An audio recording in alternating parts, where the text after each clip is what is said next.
श्री असदुद्दीन ओवैसी जी, एक मिनट जरा। जिन माननीय सदस्यों को अपने भाषण सभा पटल पर रखने हैं वो कृपया रखें, उनको अनुमति है, प्लीज। शुक्रिया सर। मैं सदर जमहूरिया के खुतबे की मुखालिफत में खड़ा हुआ हूं। मैं बरसर इख्तिदार जमात से जानना चाहूंगा, क्या ये सच नहीं है कि आप ही के आदादो शुमार 75वां NSSO का डेटा ये कहता है कि 25% मुस्लिम बच्चे पैसों की गुर्बत की वजह से तालीम से ड्रॉप आउट हो जाते हैं। क्या ये सच नहीं है कि 7 साल से ऊपर जो बच्चों का खवानगी का तनासुब है तमाम मज़ाहिब में सबसे कम मुसलमानों का है? क्या ये सच नहीं है कि ग्रॉस अटेंडेंस रेशियो तमाम मज़ाहिब का सबसे कम मुसलमानों का है? क्या ये सच नहीं है कि सबसे कम एनरोलमेंट जो होता है वो मुसलमानों का है? क्या ये सच नहीं है कि AISHE की रिपोर्ट ये कहती है कि हायर एजुकेशन में मुसलमान का तनासुब 5% से 4% पर आ चुका है? और ये सरकार इन तमाम आदादो शुमार को देखते हुए, इनके आदादो शुमार को सामने रखते हुए सदर जमहूरिया के खुतबे में लफ्ज अक़लियत का, माइनॉरिटी का जिक्र भी नहीं किया गया, जो भारत की आबादी का 19% का हिस्सा है। ये इनकी मोहब्बत है अक़लियतों से और मुसलमानों से। सर, क्या यह बात सच नहीं है कि आपने माइनॉरिटी के बजट को 40% कम कर दिया, स्कॉलरशिप के पैसों में 560 करोड़ रुपए कम कर दिए? ये आपकी मोहब्बत है जो नफरत की निशानी बनती है। नरेंद्र मोदी की सरकार ये नहीं चाहती कि अक़लियत और मुसलमानों के बच्चे तालीम याफ्ता होकर इस देश को मजबूत करें। वो उनको हमेशा गुर्बत और नाइंसाफी का शिकार बनाकर रखना चाहती है। सर, दूसरी बात इसमें यह है कि आज अक़लियतों को मुसलमानों के ताल्लुक से कोई महीना ऐसा नहीं जाता जहां पर उनको जान से मारने की धमकी नहीं दी जाती। बरसर इख्तिदार जमात की एक MP साहिबा ने कहा कि चाकुओं को सिर्फ तरकारी के लिए इस्तेमाल मत करो, गर्दनें काटने के लिए इस्तेमाल करो। बरसर इख्तिदार जमात के एक MP ने दिल्ली में कहा कि मुसलमानों का समाजी बायकाट करो। बरसर इख्तिदार जमात ने गुलबर्गा के रेलवे स्टेशन को हरा रंग किया गया था, उसको ये कहकर तब्दील कर दिया कि मुसलमानों का रंग है। सर, मैं पूछना चाहता हूं, क्या नरेंद्र मोदी की सरकार तिरंगे के हरे रंग को निकाल देंगी? क्या हरा रंग मुसलमानों का है? क्या नरेंद्र मोदी की सरकार खरबूजे पर पाबंदी आयद कर देगी और देश की जनता से कहेगी कि नागपुर में आपके हेड ऑफिस में उगा हुआ सिर्फ संतरा खाया जाएगा? सर, नारी शक्ति की आप बात करते हैं तो बिल्किस बानो अगर मुसलमान नहीं होती तो बिल्किस बानो को इंसाफ मिल जाता। 20 साल से बिल्किस बानो लड़ रही है मगर उसका नाम बिल्किस बानो है। आप इंसाफ नहीं करना चाहते बिल्किस बानो से। ये नारी शक्ति आपकी है। पसमानदा मुसलमान से आपकी मोहब्बत, दीजिए 1950 के प्रेसिडेंट ऑर्डर तरमीम करिए, दलित मुस्लिम का स्टेटस पसमानदा को दीजिए। आप नहीं देना चाहते। क्या मजहबी आजादी का उनको हक हासिल नहीं है? स्पीकर साहब, मैं मुसलमान हूं, मेरे बगैर ये मुल्क नामुकम्मिल है। मैं इस मुल्क का यरगमाल नहीं हूं, मैं इस मुल्क का कैदी नहीं हूं। मैं पूरे सिटीजनशिप की राइट को चाहता हूं और अभी चाहता हूं। कब आप बिहार के सुरजापुरी और कोल्हिया बादरी को कौमी OBC स्टेटस देंगे? स्पीकर साहब, दूसरी अहम बात मैं कहना चाह रहा हूं, चीन का जिक्र आपने किया। क्या प्रधानमंत्री अपनी जबान को जुम्बिश देंगे और चीन का नाम लेंगे? क्या आप चीन को डेमचौक और डेमसांग से उखाड़ कर फेंकेंगे?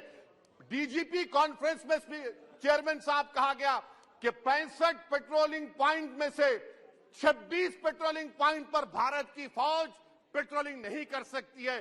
चीन से आप डरते हैं। अरे, डिसएंगेजमेंट हुआ तो डी-एस्केलेशन कब होगा? डी इंडक्शन कब होगा? चीन से आप डरते हैं। 3 साल से चेयरमैन साहब 50,000 भारत की फौज हजारों फीट चोटियों पर बर्फ में खड़ी हुई है। देश के प्रधानमंत्री को क्या भारत की आवाम पर भरोसा नहीं है? भारत की फौज पर भरोसा नहीं है? अरे, चीन का नाम लीजिए वजीर आजम, डरिए मत चीन से। तीसरी पॉइंट सर, हमारे कानून के मंत्री चले गए। पैराग्राफ 79 और 82 में बेसिक स्ट्रक्चर पर, आईनी ओहदों पर बैठे हुए लोग बेसिक स्ट्रक्चर पर तनकीद करते हैं, लॉ मिनिस्टर कॉलेजियम पर तनकीद करते हैं। इस ऐवान में जब NJSE का बिल आया मैं वाहिद एमपी था, अब याद होगा आपको, जो मैंने कहा था कि भारत के संविधान के खिलाफ होगा बेसिक स्ट्रक्चर के। इंदिरा गांधी से सबक हासिल करना चाहिए। इंदिरा गांधी कहती थी कि जुडिशियरी मेरी पाबंद होना, अब नरेंद्र मोदी कहते हैं कि जुडिशियरी मेरी वफादार होना। इंदिरा गांधी ने 42nd अमेंडमेंट किया, देश की जनता ने इंदिरा गांधी को इख्तियार से बेदखल कर दिया। आप वही इंदिरा गांधी के इरा को ला रहे हैं। आप बताइए स्पीकर साहब, क्या ईसाई मानने वाले व्हाइट टेरर हैं? क्या ईसाई मजहब के लोग व्हाइट टेरर को फरोग देते हैं? आप बताइए। मैं यहां पर जजेस को तहफुज करने के लिए नहीं खड़ा हूं, मैं बेसिक स्ट्रक्चर की हिफाजत में बोल रहा हूं।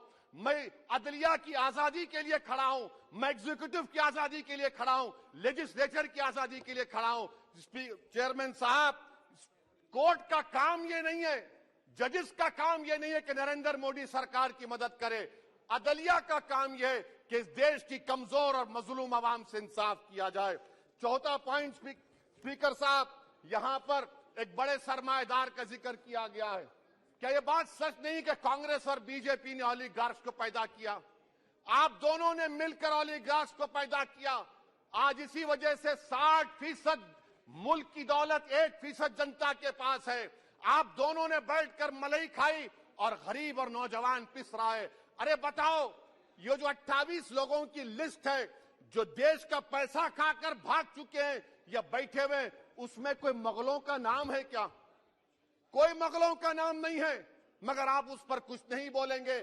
संडेसरास कंपनी है, 15,000 करोड़ नाइजीरिया और केनिया की कोर्ट में जाकर कहती है कि हम हिंदू हैं, भारत को आएंगे तो प्रोसिक्यूशन होगा। आपने कोर्ट में कुछ नहीं कहा, वहां पर एसआईटी आपने बनाई। मगर शुक्र है, मैं लाइटर वेन में कह रहा हूं कि हाइडनबर्ग अगर यहां होता तो यूएपीए लग जाता उस पर। और सर, मैं नरेंद्र मोदी सरकार को मशवरा दे रहा हूं लाइटर वेन में कि ये अंग्रेजी का अल्फाबेट ए बड़ा अशुभ है आपके लिए। AA को आपने कहा कि बेटा फाइटर एयरक्राफ्ट बनाओ, बैंकरप्ट हो गया। अब कैपिटल ए को आपने 17 इंडस्ट्री दे दिए, हम पूरे विश्व में मार्केट कैप हमारा 5वें नंबर पर आ गया। सर, देश के प्रधानमंत्री से बताना चाह रहा हूं कि वजीर दाखिला का नाम भी ए से शुरू होता है। मैं खत्म कर रहा हूं। मैं चेयरमैन साहब, मैं सरकार से पूछना चाह रहा हूं कि क्या जनवरी 2024 और फरवरी में क्या ये सरकार थर्मो न्यूक्लियर ब्लास्ट करने जा रही है? क्या आपने हमारे अतराफ में देख लिया कि उसके अवाक़िब और नताइज क्या निकलने वाले हैं? चेयरमैन साहब, मैं आपको बता रहा हूं कि चीन के बारे में क्या हमको बीबीसी की की रिपोर्टिंग की जरूरत पड़ेगी, जिस तरह 2002 गुजरात के बारे में कहा गया।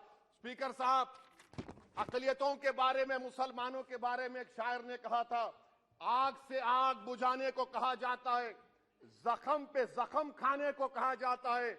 हम वफादार है बताने के लिए, हमको अपना सर कटाने के लिए कहा जाता है। सर, देश के प्रधानमंत्री पूरे फॉरेन टूर में जाते हैं, वहां पर गांधी का नाम लेते हैं।